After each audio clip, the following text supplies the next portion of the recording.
pues cuestan bien. El día que los maestros no cobren, pues no cobramos. ¿Por qué escogieron, entre otras, nomás rapidísimamente, la administración pública en posgrados? Porque le apostamos a que podamos influir un poco más en servidores públicos con mayor capacidad, con mayor visión ética, con una mayor visión social y también con un sentido de trascendencia espiritual más fuerte, y que yo creo que el día que vayamos teniendo, que los tenemos, no me pidan nombres, ni de un lado ni de otro, no los voy a dar, pero que los tenemos, servidores públicos con estos valores, obvio que el país va a ser mucho mejor. Y por eso el ITESO quiso entrar en esa línea, que no solo hay maestría, hay también carrera de gestión pública.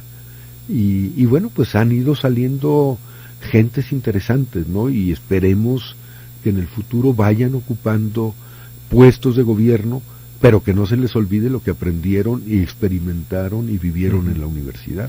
Para usted, como un hombre de educación, un hombre de formación universitaria, ¿cómo ve en estos momentos la educación en México? O sea, aparentemente la educación pública, sobre todo, no está cumpliendo, no está, por un lado, satisfaciendo la demanda de todos los jóvenes que deberían de estar estudiando, y por otro lado, pues el tipo de educación, pues no está resolviendo los grandes problemas nacionales.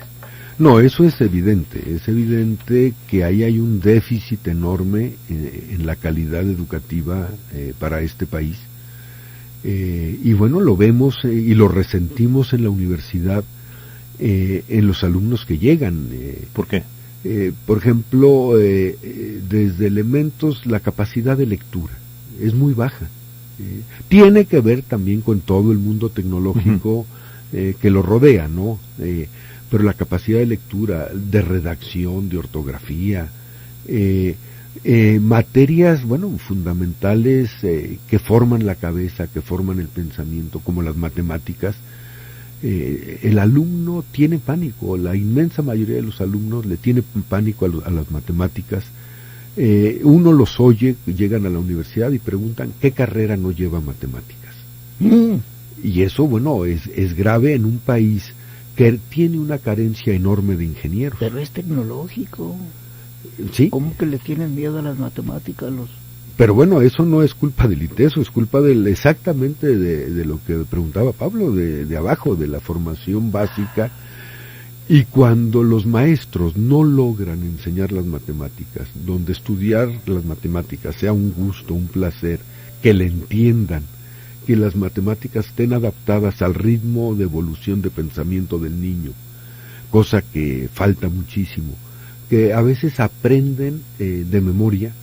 En una época que viví en un rancho fue trágico cuando lo descubrimos, que les preguntábamos a los niños si sabían leer y decían sí, pero en mi libro, y veían el libro, veían el dibujito y se sabían de memoria el libro. Les tapábamos el dibujo, no sabían leer. Claro, les dabas otro libro, no tenían idea. Bueno, con esa calidad de educación, ¿a dónde vamos, no? Sí, yo creo que un problema sumamente fuerte es que la educación en México se ha vuelto fundamentalmente una expertise política, pero no una expertise educativa.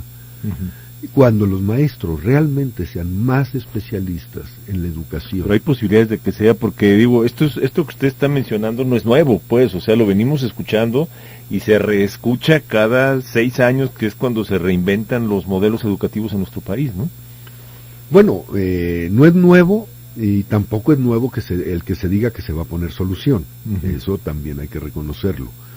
Yo creo que hay elementos interesantes, pero veremos qué efectividad tienen. Por ejemplo... Pero a ustedes, padre, los escucha el gobierno cuando se habla de reforma educativa. Ustedes en la asociación, en las organizaciones representativas de universidades, tratan el tema y hacen llegar sus inquietudes al sector público. Sí las hacemos llegar. ¿Y? Nos oyen, no necesariamente, o más bien pocas veces nos escuchan. Hay un centro en México que fue fundado aquí nada menos que por don Pablo Latapí, no... Mi tío, el que, tío, que en paz descanse. Un hombre brillante en educación, con influencia importante ese centro de estudios educativos en la Ciudad de México, pero muchas de las propuestas que ahí se hacían quedaban en el vacío, ¿no? Creo que algunas empiezan poco a poco a ser retomadas, bueno, desde la evaluación a los maestros, que me parece básico. Digo, en todos lados, normalmente donde uno trabaja, a ustedes y a mí nos evalúan al final del año y a veces nos recomiendan y algunos los despiden por ineficiencia. Padre Orozco, ¿hay un modelo educativo mexicano? No, al menos yo no lo conozco. Un modelo educativo mexicano no. Hay algunos elementos interesantes. Por ejemplo, los jesuitas tenemos ahora una universidad indígena en la zona de Oaxaca, en la zona Yuc, donde es combinar mucho los conocimientos naturales, experienciales que tienen los indígenas, sistematizarlos, profundizar junto con ellos, sumar elementos del mundo occidental, teniendo en cuenta la problemática, las necesidades, las posibilidades de la región, y de ahí ir sacando profesionales con esa formación. Sí, no solo los jesuitas tenemos esos elementos, hay en otros lados ese tipo de formación y que yo creo que debe ser muy diferente, por ejemplo, la educación en el campo y en la ciudad. No podemos educar a un niño campesino igual que a un niño urbano. No podemos educar igual a un niño del norte del país que a uno de Y todos Tabasco. los niños que no reciben educación y los jóvenes que son más que no reciben educación, señor rector. Pues yo digo que es una tragedia y un desperdicio para este país. O sea, podríamos tener gente mucho mejor formada, más preparada. Y cuando yo digo formada, también me refiero a una serie de valores humanos, éticos,